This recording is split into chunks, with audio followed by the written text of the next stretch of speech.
Montgomery County Sheriff's Office. You call 911? Okay, listen, I've just been told that there has been a murder. 911, where's your emergency? We need an ambulance.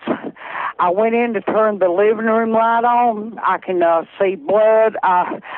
Ma'am, I don't know. I didn't touch him, but it don't appear that he's breathing. She called herself the Brunette Bomber and fantasized about the day she'd go out in a blaze of glory. I had stabbed him at least 3 or 4 times. I meant to kill all 3 of them. I'll hurt somebody if I'm with other people. I'll keep going. When Sean Ball entered the picture, it was only a matter of time before she had him under her thumb, and the friendship was a recipe for disaster. He soon became the willing accomplice she'd been looking to find. However, Sean had no idea what he'd gotten himself into, as the murderous rampage carried out by the Selfie Killer would prove much more devastating than he'd ever anticipated. Her plan was she wanted to do like a true mass murder spree. What woke you up? Her. It was Saturday, April 4th, 2015, and Marlena Light joined her daughter Amanda Taylor and Amanda's friend Sean Ball on a trip to Walmart. They were on a mission to buy Easter basket fillers for Amanda's 2 young children, as Easter was the following day. But everything took an unexpectedly violent turn later that afternoon. Amanda's mother, Marlena, received an alarming call from a restricted phone number that same night. On the other end was Amanda. Yeah, I'm going to say I got the phone call around 9 or 10. She said, "Mom, I love you, and I appreciate everything you've done, and you've always been a good mother. And I'm sorry for everything that I ever did and all the lies I ever said. And I had to do something bad, Mom, and I don't want to tell you because I don't want you to yell at me." I said, "What did you do?" I said, "Are you hurt?" I said, "Just tell me, I can help you." Marlena couldn't make any sense of the situation, but it was clear that something terrible had occurred. She pleaded with her daughter to come home, back to Christiansburg, Virginia, but Amanda refused to do so, and stated that she and Sean were en route to Pittsburgh, Pennsylvania. It was no secret that Amanda had been headed on a downward spiral, and it all began with a traumatic event that had taken place nearly 8 months earlier, back in late August of 2014. Amanda's estranged husband, Rex Taylor, had allegedly been battling depression and prescription substance abuse for several years. He put an abrupt end to all of it the day he took his own life.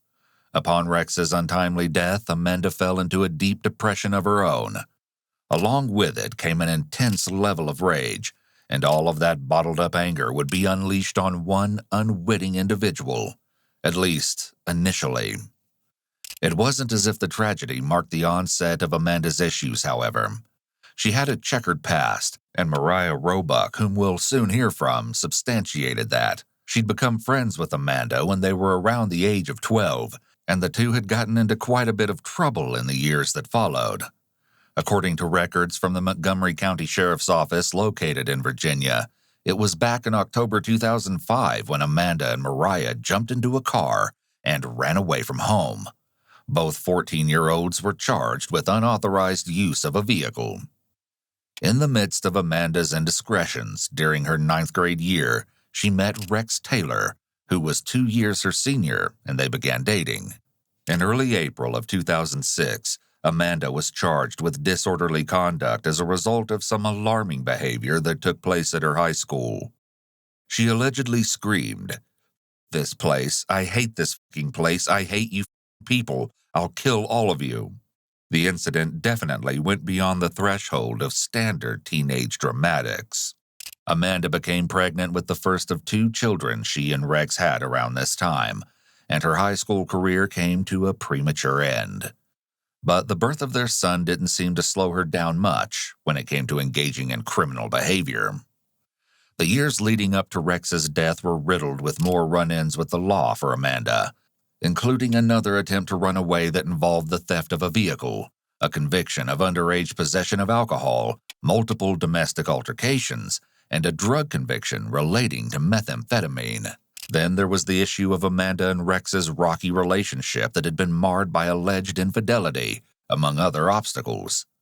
Finally, in April of 2014, the two went their separate ways, reportedly as a result of Rex's prescription substance abuse. He returned to the home shared by his father, Charles Taylor, and grandfather, Alan Taylor. 4 months later, his lifeless body was discovered in a shed on the property. So began Amanda's downward spiral that culminated in absolute tragedy. Her next crime was so gruesome, so shocking, that it was beyond words. But there was much more to the whole disastrous situation than initially met the eye. Elements of evil had been carefully hidden under the guise of revenge. And though the old adage advises us not to speak ill of the dead, dirty secrets like Rex's weren't meant to be kept. The appalling truths were about to make their way to the surface.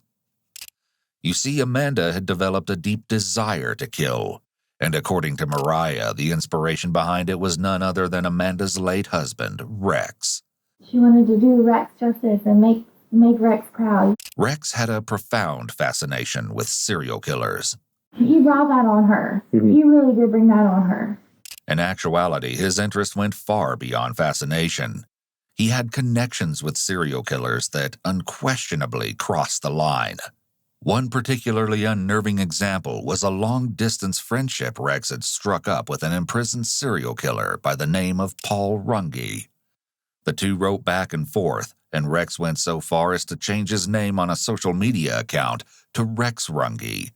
According to Amanda's friend Mariah, Runge sent Amanda $1,000 after Rex's death. In addition to the inappropriate relationships with convicted murderers, there was another alleged unspeakable act.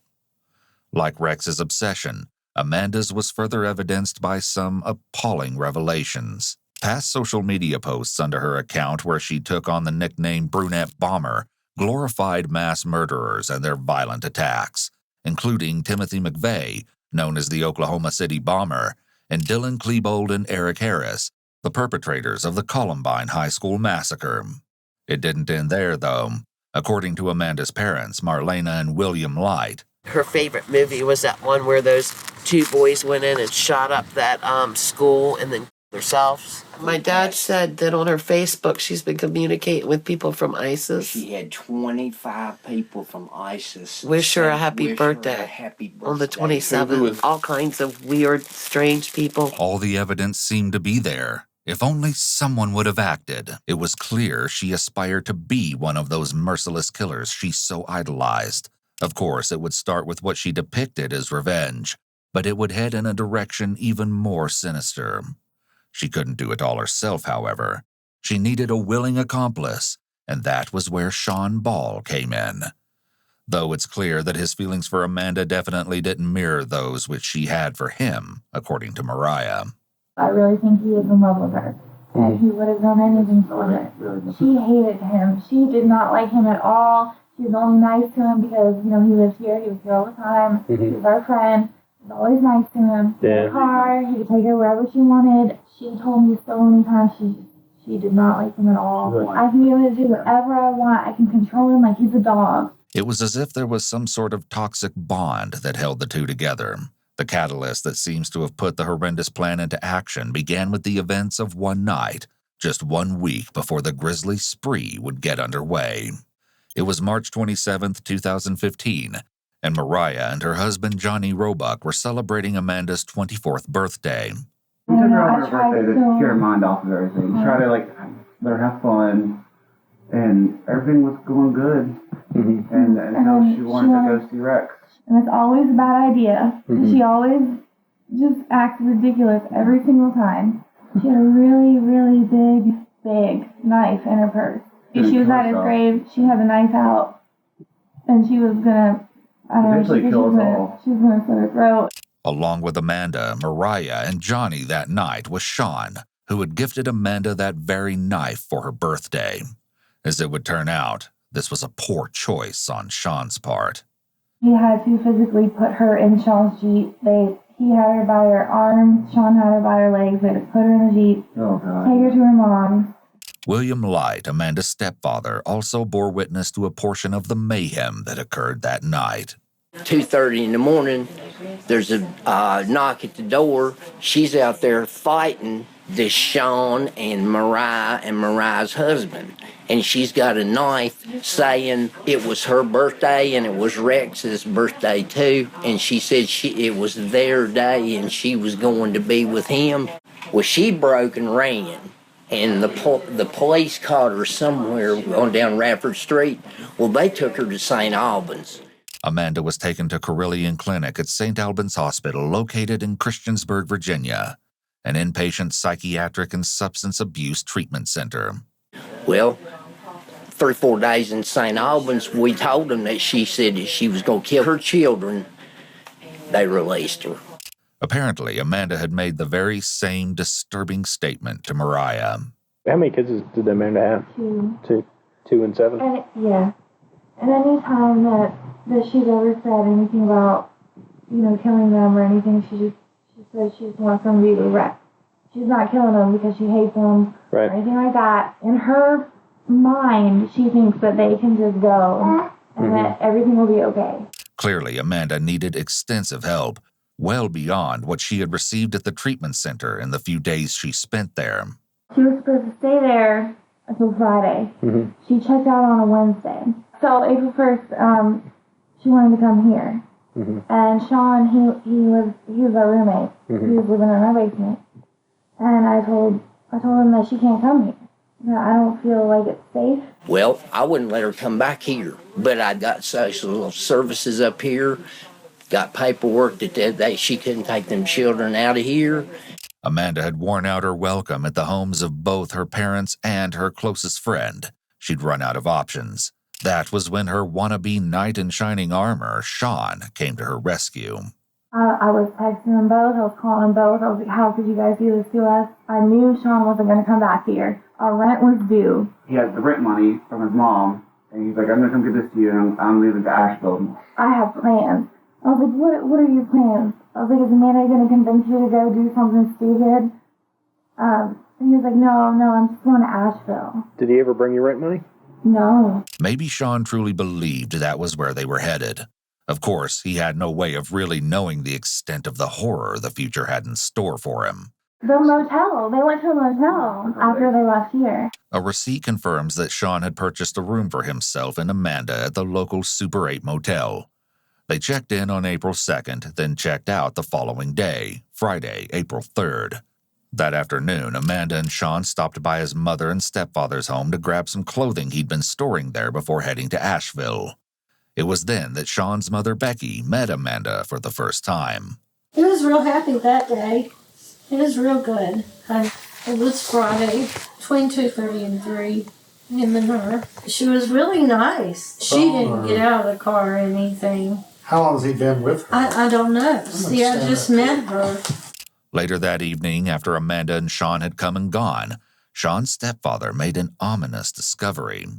You mentioned y'all were missing some guns. But we leave our door open during the day because I'm just out the road. Yeah, anybody could have got them, though. It wasn't just anybody who'd taken them, though. Now, was your safe broken into, or? It was open. Was that something you would notice right away?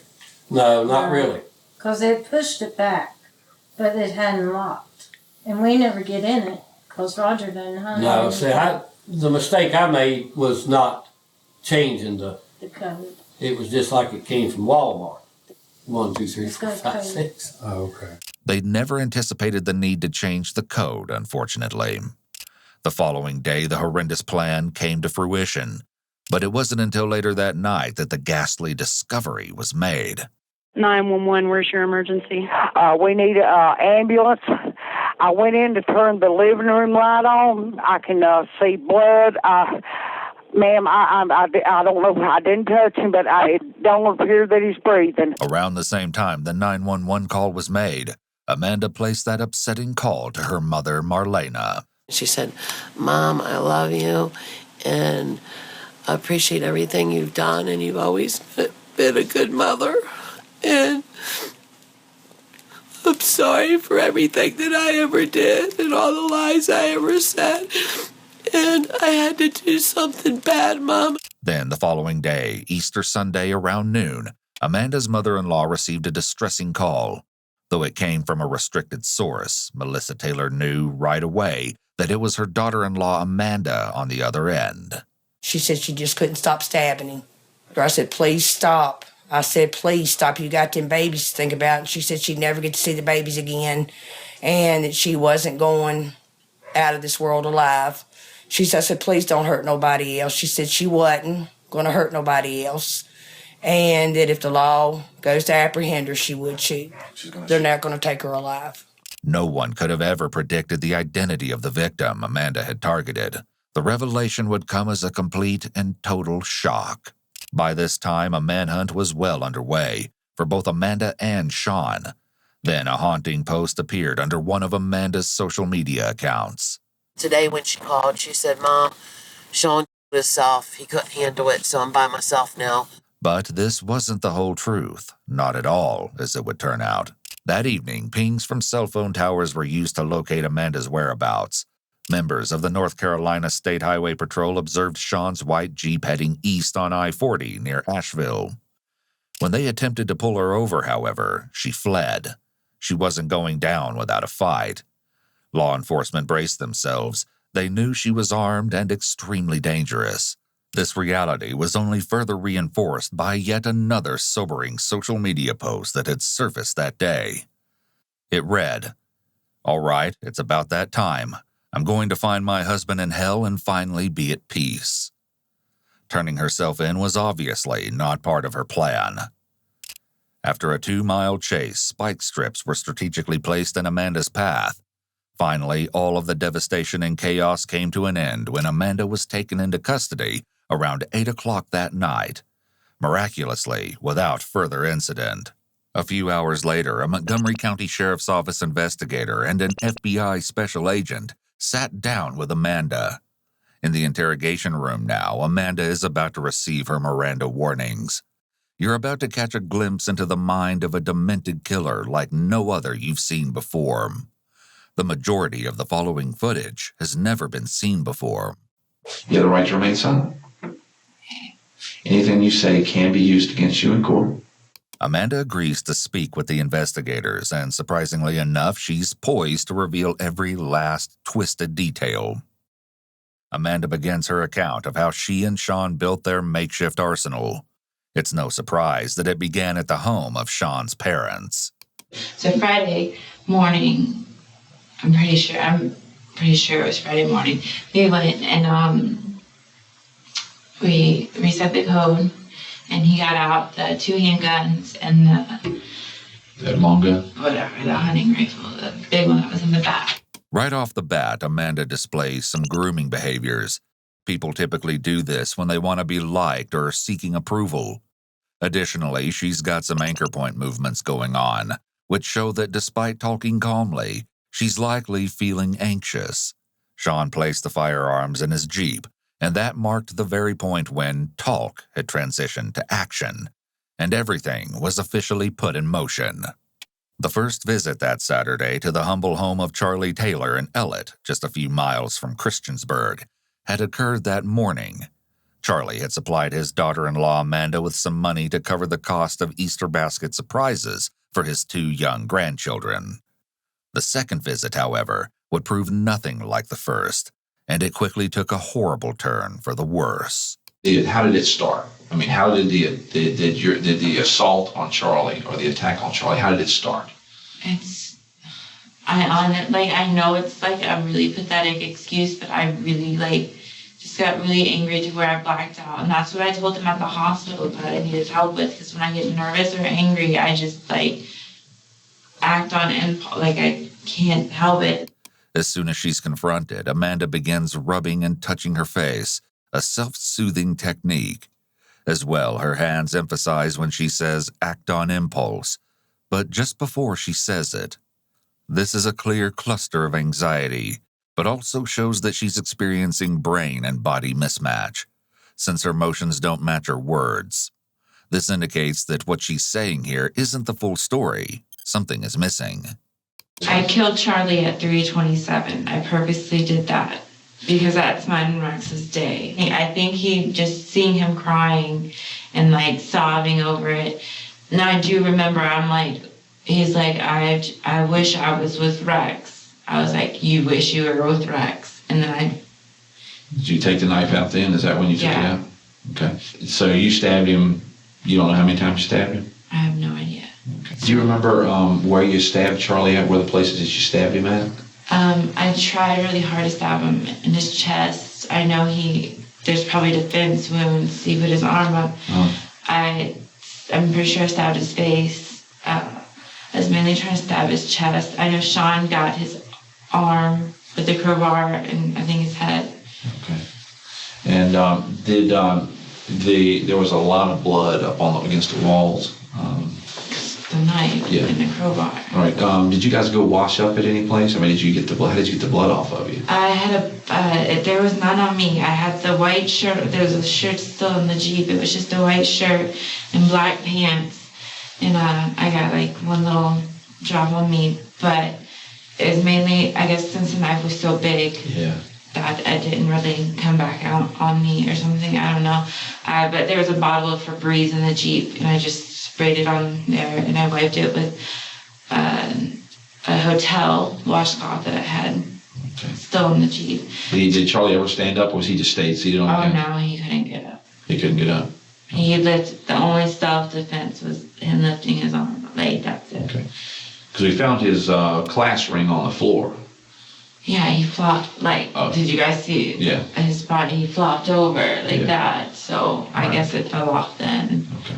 As coldly as Amanda speaks about the slaying, the autopsy would later reveal that Charlie had been stabbed with a large bayonet-shaped knife a staggering 31 times. Needless to say, it was a definite case of overkill. Shortly after Charlie was dead, Amanda and Sean fled the scene. We drove to Tennessee, and we found a hotel. We stayed at it was a really a disgusting hotel. It was the not Ramada or something, Armada. Armada. Yeah, we stayed there. Where was it in Tennessee that you go to? Do you know what town it was? It wasn't too far from Bristol. It couldn't have been.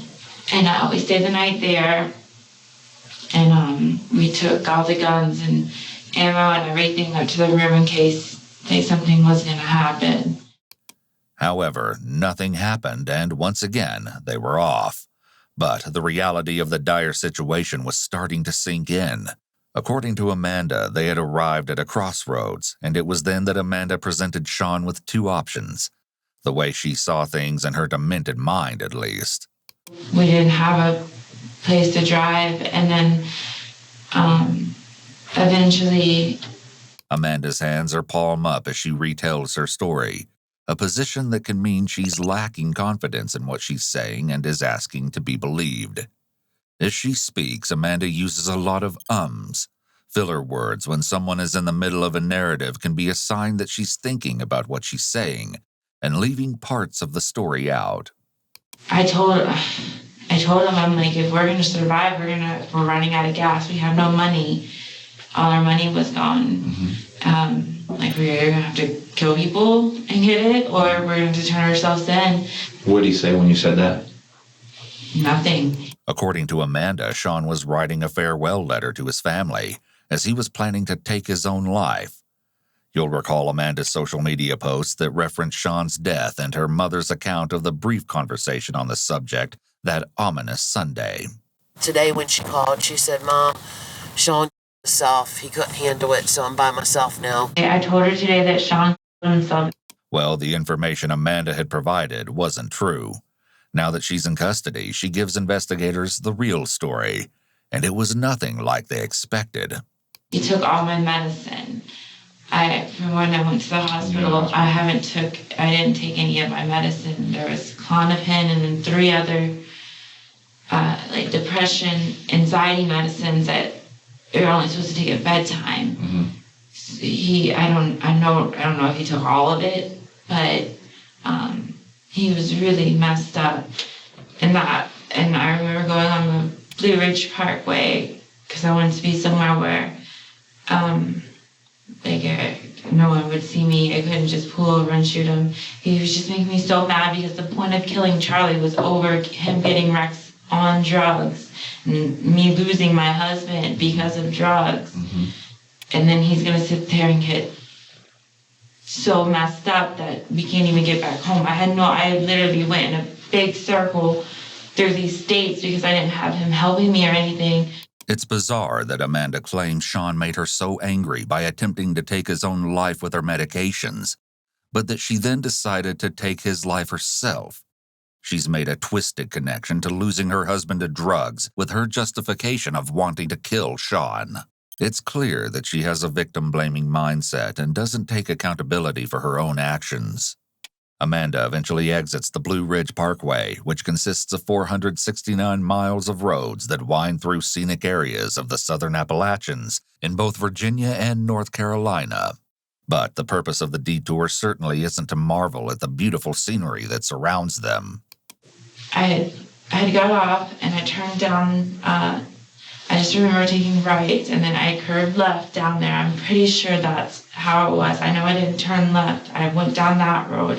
It was just a long road, nothing but trees, and like there was no buildings, no signs or anything. It was just a long road, and there's a couple people running and stuff, so I kept driving. I wasn't that far off of the turn, I don't think, at all. And I just remember he got up and like he started getting sick. And like I just got really angry at him for doing that. And so I got out and I walked around the car, around the back of the car. I pulled off to the curb. It was like a dirted area, I think.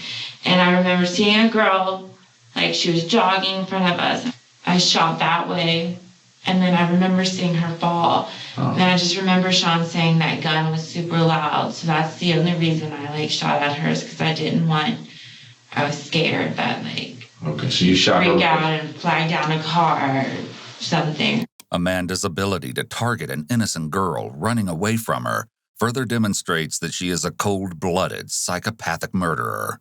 She has no qualms about potentially murdering a stranger. After he heard the gun, he kind of like came to a little better. And did you see where the bullet impacted? Or you just saw I her fall didn't pay down? attention to her. I just wanted to shoot Sean. Okay.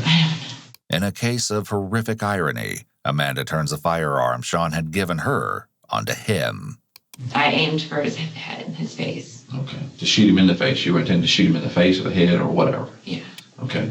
And you said then he fell down onto the ground outside the car? He fell to his side.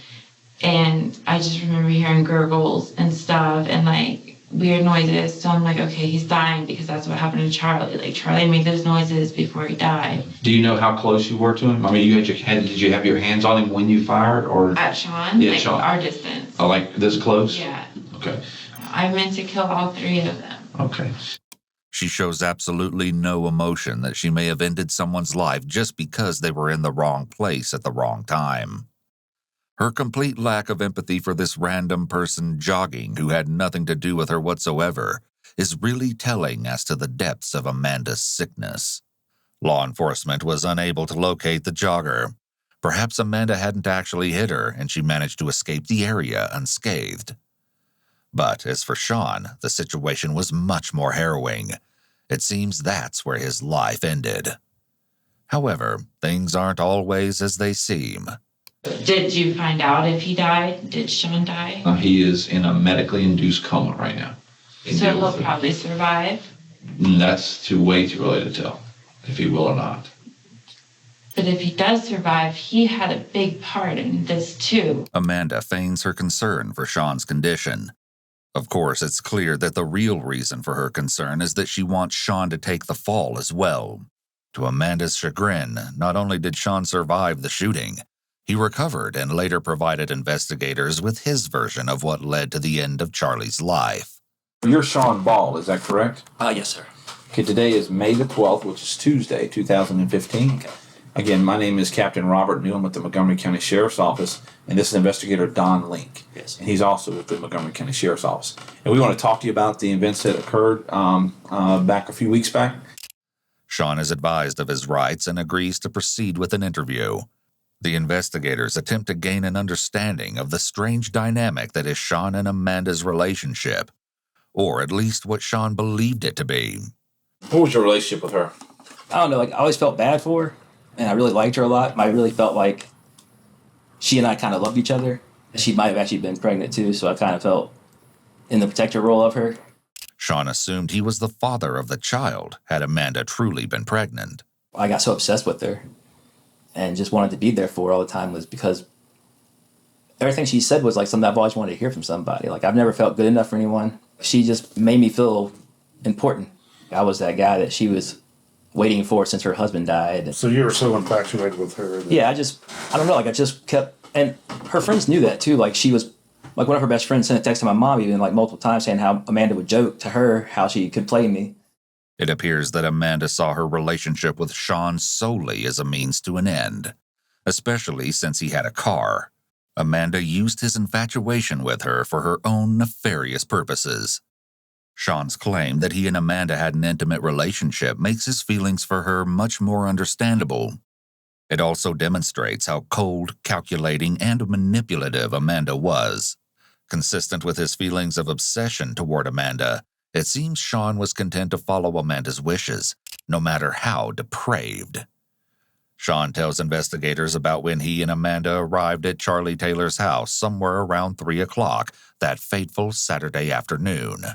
We sat there and talked for, 20, 30 minutes, and he starts getting emotional, so I get up, because I was sitting on the couch together smoking cigarettes, he and I were. She doesn't smoke. But then she flops on the couch next to him. Then it's as if a switch is flipped. Amanda's demeanor drastically changes. And like I said, that's when the actual incident happened. And that's when she started stabbing him. Yeah. Sean minimizes things here by calling it an incident rather than a violent murder. Guilty individuals do tend to minimize the actions of the crime. She suddenly went into a fit of murderous rage. However, she didn't entirely act alone. What happened? While she stabbed him, what happened? Tell me what happened. How did you get involved? Like I said, he reached up for her and was like trying to fight back, and I just started like hitting him. Though Sean is saying he hit him, he isn't mentioning that it was with a tire iron. He hesitates a lot as he speaks, making it clear he's thinking about what to say. Because like I said, I wanted to. It wasn't so much like I really wanted to kill. I mean, I knew it was going to happen. Like, I knew he was already, like, going for that. But, I don't know, I even, like, told her, I was like, he reached up for you, and I just lost it at that point. Like, I just blacked out and started swinging because I saw him going for her. And, like, in my mind, I still, like, stupidly, I was still her protector, though, like, in my mind. I hit him in the shoulder and the forearm because he reached up. Okay. What happened then? What happened to him? I think she stabbed him, like, 1 or 2 more times after he was still kind of, like, flinching. And she, stabbed him a couple more times in the chest, like rammed it in pretty good, like right through the, I want to say like the rib, like going towards the heart. I had stabbed him at least 3 or 4 times, and then Sean started hitting him too, basically after he was like dead. Well, not dead, but dying. Dying, okay. In addition to the 31 stab wounds Charlie had sustained, he'd suffered 5 to 6 blows by the tire iron at Sean's hands. Murdering Charlie was just the beginning, or so Amanda thought. Did, once that happened, you said he went through the wallet, got the money out, $200? Mm-hmm. Or $220? Yeah, it's like around that. Then what happened? That's when she started taking pictures. So you saw that one picture of her? With the knife in her hand. Okay. In front of Charles. She showed it to me when she took it. The following day, they got back on the road, but that's when things really started sinking in, according to Sean. I was so guilt-ridden at that point, like, I had just decided I had taken, like, all the pills that she had, like, every last one she had in those bottles I emptied into my stomach with 2 bottles of water. Sean blacked out, and Amanda took that exit off the parkway. What woke you up? Her. Like, I don't remember where we were because I was kind of in a haze, but she told me I had thrown up on myself. All I remember at that point was, like, this most blinding pain, like, I've ever felt. Like, I don't know what happened. Like, I just remember, I didn't hear a gunshot or nothing. Like, I just went to the ground and felt, like, the most immense pain that I've ever felt. I don't know if she shot me once, shot me twice. I mean, I got 3 holes in me. I remember just being on my back on the ground and, like, just screaming. And then she drove off. I do remember that part because, like I said, I lost color in my sight, actually. Like, I don't know how to describe that. Like, I couldn't see anything hardly. But I remember her, like, waving goodbye to me, and she just drove off in my Jeep. It was mind-blowing how quickly the tables had turned. Sean had shifted from willing accomplice to target of Amanda's unrelenting wrath. He never said he couldn't handle it, I don't think. But before that, the past few weeks, all he talked about is how he was a Marine and he loved killing and he just wanted to go on a spree killing and how he wants to be the real life natural born killers and all that. I'm into movies and I'm into that stuff. I never really thought I would do something like that. I think he just didn't, he couldn't do it. Again, her hands go palm up when she's talking, along with her hand gesture mismatching with her words. What's most interesting, though, is that she suddenly starts anxiously stuttering here, which she hasn't done before. I'm into movies and I'm into that stuff. I never really thought I would do something like that. I think he just didn't, he couldn't do it. She suddenly seems desperate to say the right thing. Amanda also grooms her hair again. She wants to be liked and be believed in this moment. The only reason individuals in interrogation worry about being liked is because they're trying to be deceptive and want their deceptions believed by the officers. People telling the truth don't need to be liked. Here, however, it seems that Amanda isn't being entirely truthful. She had made other plans. And seeing as how Sean was a combat veteran and considering all the atrocities he'd witnessed during his tour in Afghanistan, Amanda assumed he'd remain unaffected by his part in Charlie's murder. You said he told you he was in the military? Yeah, he said he was a Marine. Okay. Is that true? Sean's stepfather weighed in on this particular matter during a police interview. He was infatuated with the military. He wanted to go to the military, but he never did graduate from high school. So he couldn't get in. His friends sent him and it might have been good if he had got in. Is that true? No. He was never, he never went to Afghanistan? No. Are you kidding me? No, he was never in the military. He went to jail for a few years, but not in the military. Never been in the military. In 2010, Sean was charged with 24 counts of felony burglary. He received a 3-year prison sentence as part of a plea deal. He gave my son all sorts of stuff that apparently came from Afghanistan. He lied about a lot. He lied that's I don't even know. I don't want to even say anything about that. It just makes me really mad. It was all just another lie. When it seems as if the loose ends have been mostly tied up, the investigator introduces a whole new topic into the mix. Have you done anything like this before? I mean, have you ever done anything like this before? Kill people? Yeah. No. Were you ever present when someone else was hurt or killed?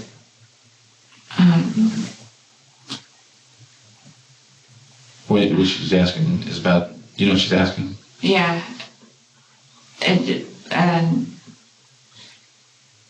No. The question as to whether she was ever present when someone else was hurt or killed seems to catch Amanda off guard, and she struggles to respond.